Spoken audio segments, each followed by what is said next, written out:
اور عدالت کا آئندہ سماعت پر گرفتار کر کے پیش کرنے کا حکم. تو یہ سماعت اب 9 دسمبر کو ہوگی، یعنی 3 دن کا اور ٹائم مل گیا. آج علیمہ خان صاحبہ نے بھی اڈیالہ جیل کے باہر گفتگو کی ہے. وہ کہتی ہیں عمران خان نے 2 مطالبے رکھے ہیں. یہ علیمہ خان صاحبہ کے پوائنٹس ہیں. وہ کہتی ہیں عمران خان نے 2 مطالبے رکھے ہیں. سپریم کورٹ کے ججز کے نیچے JIT بنائی جائے. JIT 9 مئی اور 26 نومبر سانحات کی تحقیقات کرے. یہ علیمہ خان صاحبہ کہتی ہیں تمام لوگوں کو رہا کیا جائے. اگر مطالبات تسلیم نہیں ہوتے تو سول نافرمانی کا آغاز کریں گے. یہ علیمہ خان صاحبہ نے عمران خان صاحب کا پیغام پہنچایا ہے. اوکے، یہ ابھی میرے خیال میں لیٹسٹ ہوگا، اس سے پہلے اس کے اوپر کسی نے بات نہیں کی. سب سے پہلے اوورسیز پاکستانی پیسے یہاں نہ بھیجیں. اوورسیز پاکستانیز اربوں ڈالر دیتے ہیں اور ان کو دھمکیاں دی جاتی ہیں، ان کے پاسپورٹ کینسل کیے جاتے ہیں، ان کا نام PCL میں ڈالا جاتا ہے. جب وہ باہر آواز اٹھاتے ہیں تو ان کے پاکستان کے گھروں کو تباہ کر دیا جاتا ہے. جمعے تک مطالبات نہ مانے گئے، یعنی جو کمنگ فرائیڈے ہوگا اس تک اگر مطالبات نہ مانے گئے، ایک ہفتے بعد، تو اوورسیز پاکستانیوں کو کال چلی جائے گی کہ وہ پیسہ نہ بھیجیں. اب مشکلات ہوں گی لیکن حکومت نہیں چل سکے گی. اگر مذاکرات کے لیے اسٹیبلشمنٹ آفر دیتی ہے تو مذاکراتی کمیٹی ان سے مذاکرات کرے گی. میرا اعتراض ہے کہ 12 لوگ شہید نہیں ہوئے، بہت سے لوگ لاپتہ ہیں. جیلوں میں ان کے والدین پوچھ رہے ہیں. مجھے اس پر غصہ ہے کہ لوگ لاپتہ ہیں، لوگوں کے ساتھ زیادتی ہو رہی ہے. پہلا مشکل وقت آئے گا تو محسن نقوی ملک سے فرار ہو جائیں گے. یہ علیمہ خان صاحبہ کی زبانی عمران خان صاحب کا پیغام ہے. پھر علیمہ خان کہتی ہیں مطالبات تسلیم نہیں ہوتے تو سول نافرمانی کا آغاز کر دیں گے. سب سے پہلے اوورسیز پاکستانیز پیسے یہاں نہ بھیجیں، ان سے ہماری گزارش ہے. وہ اربوں ڈالر دیتے ہیں اور ان کو دھمکیاں دی جاتی ہیں. جب وہ باہر آواز اٹھاتے ہیں تو ان کے پاکستانی گھروں کو تباہ کر دیا جاتا ہے.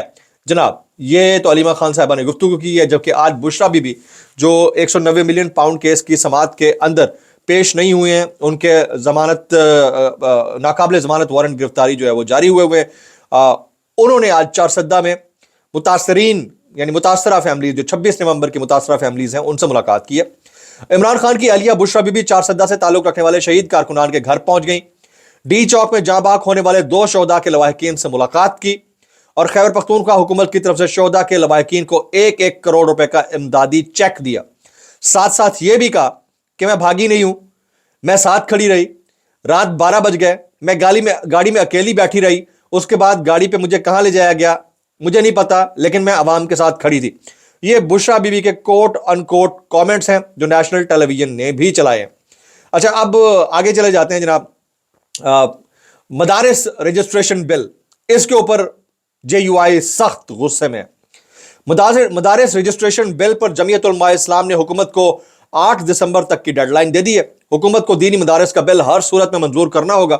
8 دسمبر تک بل منظور نہ کیا گیا تو اسلام آباد کا رخ کریں گے، یہ عبدالغفور حیدری صاحب نے کہا ہے.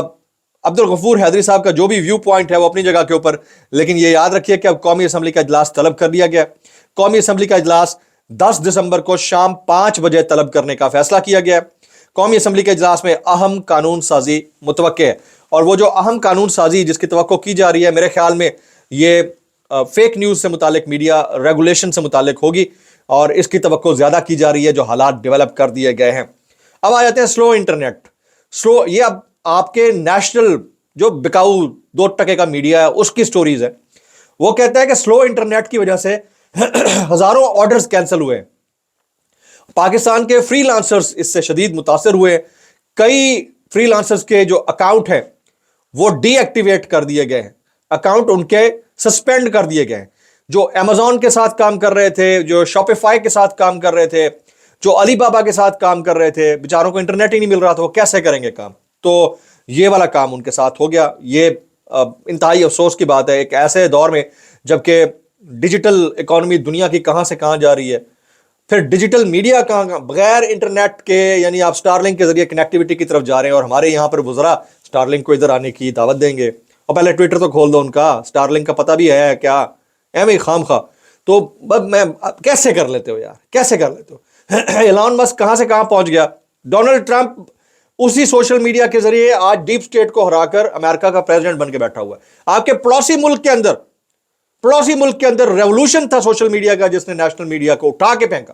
دشمن پڑوسی ملک کے اندر بنگلہ دیش کو دیکھ لیں. لیکن ہم اپنی جو ڈائریکشن ہے اس کو ٹھیک کرنے کی پوزیشن میں نظر نہیں آتے. ہماری ڈائریکشن کیا ہے؟ آج کی تازہ ترین خبر یہ ہے کہ میجر ریٹائرڈ خرم مشتاق اپوائنٹڈ نیو PIA CEO.